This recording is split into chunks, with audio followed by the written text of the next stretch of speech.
నమస్కారం. మనందరికీ తెలిసిందే, మన శరీరం మనతో ఎప్పుడూ మాట్లాడుతూనే ఉంటుంది. కానీ మనం ఎంతవరకు వింటున్నాం? సో ఈరోజు మనం మన బాడీ పంపే ఆ చిన్న చిన్న సంకేతాల గురించి, మనం తరచుగా పట్టించుకునే ఆ సిగ్నల్స్ గురించి మాట్లాడుకుందాం. ఈ ముఖ్యమైన హెచ్చరికలను ఎలా అర్థం చేసుకోవాలో చూద్దాం. ఇది మనలో చాలామందికి అనుభవమే కదా. రోజువారీ పనుల హడావుడిలో పడి ఏదోక చిన్న నొప్పొచ్చినా, కాస్త అసౌకర్యంగా అనిపించినా అదే తగ్గిపోతుందిలే అని లైట్ తీసుకుంటాం. టైం లేదనో లేదా ఇది పెద్ద విషయం కాదనో, కారణం ఏదైనా కానివ్వండి, చివరికి జరిగేలేంటంటే ఆ సిగ్నల్స్ని మనం పక్కన పెట్టేస్తాం. సరే, ఇప్పుడు దీని గురించి కొంచెం లోతుగా చూద్దాం. మనకొచ్చే ఈ నొప్పులు, ఈ ఇబ్బందులు ఇవేవీ యాదృచ్ఛికంగా వచ్చేవి కాదన్మాట. ఇవి మన బాడీ మనతో మాట్లాడే ఒక పద్ధతి. లోపల ఏదో సరిగ్గా లేదు, కొంచెం గమనించండి అని మనకు పంపే మెసేజులు. చూడండి, మన బాడీ పంపే ఈ అలర్ట్ సిస్టమ్ అనేది చాలా కాంప్లెక్స్గా ఉంటుంది. ఇది ఒక మ్యాప్ లాంటిది. అప్పుడప్పుడు వచ్చే తలనొప్పి కావచ్చు, మెట్లెక్కేటప్పుడు మోకాళ్లలో వచ్చే చిన్న నొప్పి కావచ్చు, లేదా రాత్రంతా పడుకున్న తగ్గని అలసట కావచ్చు. ఇవన్నీ మన బాడీ పంపే అలర్ట్స్. అయితే ఇక్కడ మనం గుర్తుపెట్టుకోవాల్సిన మెయిన్ పాయింట్ ఏంటంటే, ఈ మొదటి సంకేతాల్ని మనం పట్టుకోగలిగితే పెద్ద పెద్ద సమస్యలు రాకుండా ఆపేయొచ్చు. ఒక్కసారి ఆలోచించండి, ఒకవేళ మనం ఆలోచించే విధానాన్నే మార్చుకుంటే ఈ నొప్పుల్ని, ఈ ఇబ్బందుల్ని ఏవో చికాకులుగా కాకుండా మన బాడీ పంపే ముఖ్యమైన మెసేజ్లుగా చూస్తే ఎలా ఉంటుంది? ఎందుకంటే ఇది కేవలం ఒక సింప్టమ్ కాదు, అంతకంటే చాలా ఎక్కువ. అవును, మీరు విన్నది నిజమే. మన స్మార్ట్ ఫోన్కి నోటిఫికేషన్ ఐకాన్ ఎలా వస్తుందో, మన బాడీ కూడా మనకు ఇలాంటి బాడీ అలర్ట్ ఐకాన్స్ పంపిస్తుందన్నమాట. మన అటెన్షన్ని గ్రాబ్ చేసి లోపల ఏదో జరుగుతోంది, కాస్త గమనించండి అని చెప్పడానికి ఇదొక ఇంటెలిజెంట్ సిస్టమ్. అసలు ఈ ప్రారంభ సంకేతాలు అంటే ఎర్లీ సిగ్నల్ మార్కర్స్ అంటే ఏంటి? అంటే ఇవి మన బాడీ మనతో చాలా మెల్లగా, నెమ్మదిగా మాట్లాడే మొదటి భాష అని చెప్పుకోవచ్చు. ఉదాహరణకి, కారణం లేకుండా కనురెప్ప అదరడం, జీర్ణ వ్యవస్థలో చిన్న చిన్న మార్పులు, లేదా ఎప్పుడూ లేనిది స్కిన్ మీద దద్దుర్లు రావడం. ఇవి చూడ్డానికి చిన్నవిగా అనిపించొచ్చు, కాని చాలా ముఖ్యమైన సందేశాలయ్యుండొచ్చు. సరే, అంతా బానే ఉంది. కానీ ఒకవేళ మనం ఈ గుసగుసల్ని, ఈ మొదటి సంకేతాల్ని పట్టించుకోపోతే అప్పుడేం జరుగుతుంది? ఇది చాలా ఇంపార్టెంట్ పాయింట్. చూడండి, ఇక్కడ విషయం చాలా సింపుల్ అండ్ క్లియర్.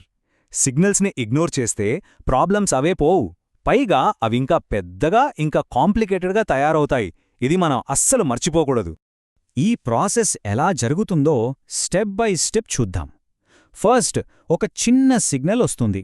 అప్పుడు మనం ఇదేం పెద్ద విషయం కాదులే అని లైట్ తీసుకుంటాం. కానీ లోపల అసలు సమస్య మాత్రం అలా నెమ్మదిగా పెరుగుతూనే ఉంటుంది.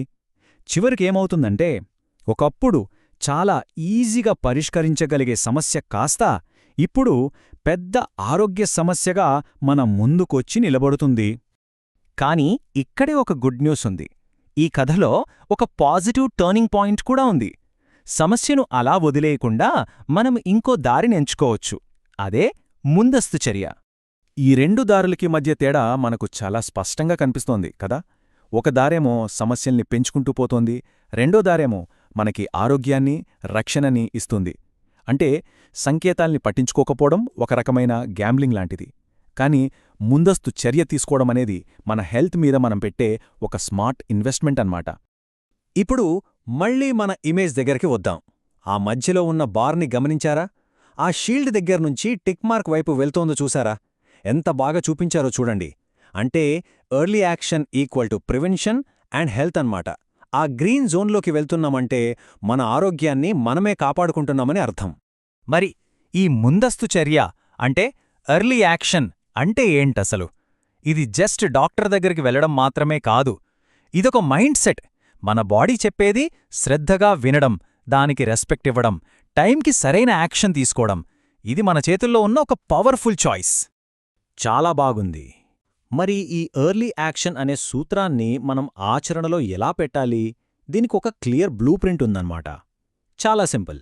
మనందరం ఫాలో అవ్వగలిగే 4 సూత్రాలు. ఓకే, ఇక్కడ 4 చాలా ముఖ్యమైన విషయాలున్నాయి. మొట్టమొదటిది, మన శరీరం మనకి ముందుగానే వార్నింగ్ సిగ్నల్స్ ఇస్తుందనే నిజాన్ని మనం యాక్సెప్ట్ చేయాలి. రెండోది, వాటిని పట్టించుకోకపోతే ఎంత ప్రమాదమో అర్థం చేసుకోవాలి. ఇక మూడోది, మనం టైంకి స్పందిస్తే చాలా సమస్యల్ని రాకుండానే ఆపొచ్చని గట్టిగా నమ్మాలి. అండ్ ఫైనల్గా నాలుగోది, ఈ ప్రాసెస్ మొత్తానికి బేస్ మన అవేర్నెస్సే, అంటే మన జాగ్రత్తనే పునాది అని గుర్తుంచుకోవాలి. ఈ మొత్తం ప్రాసెస్, ఈ నివారణ అంతా కూడా ఒకే ఒక్క దానిమీద ఆధారపడి ఉంది. ఒక చిన్న కాని చాలా శక్తివంతమైన నిర్ణయం. మన శరీరం ఏం చెప్తుందో వినాలి అని డిసైడ్ అవ్వడం. ఆ ఒక్క స్టెప్ వేస్తే చాలు, మిగతావన్నీ అవే సెట్ అవుతాయి. సో ముగించే ముందు ఒక్కసారి మనల్ని మనం ప్రశ్నించుకుందాం. ఈరోజు మన శరీరం మనకు ఏం చెప్పాలని చూస్తోంది? ఆ భుజంలో మెల్లగా వస్తున్న నొప్పా, లేక రోజు ఉండే ఆ నీరసమా, ఏదైనా చిన్న ఇబ్బందా? ఒక్కసారి దాన్ని వినండి, దానికి స్పందించండి. ఈ విశ్లేషణ ఉపయోగపడిందని ఆశిస్తున్నాను. ఇలాంటి మరిన్ని ఉపయోగకరమైన వీడియోల కోసం లైక్, షేర్ అండ్ సబ్స్క్రైబ్ చేయండి.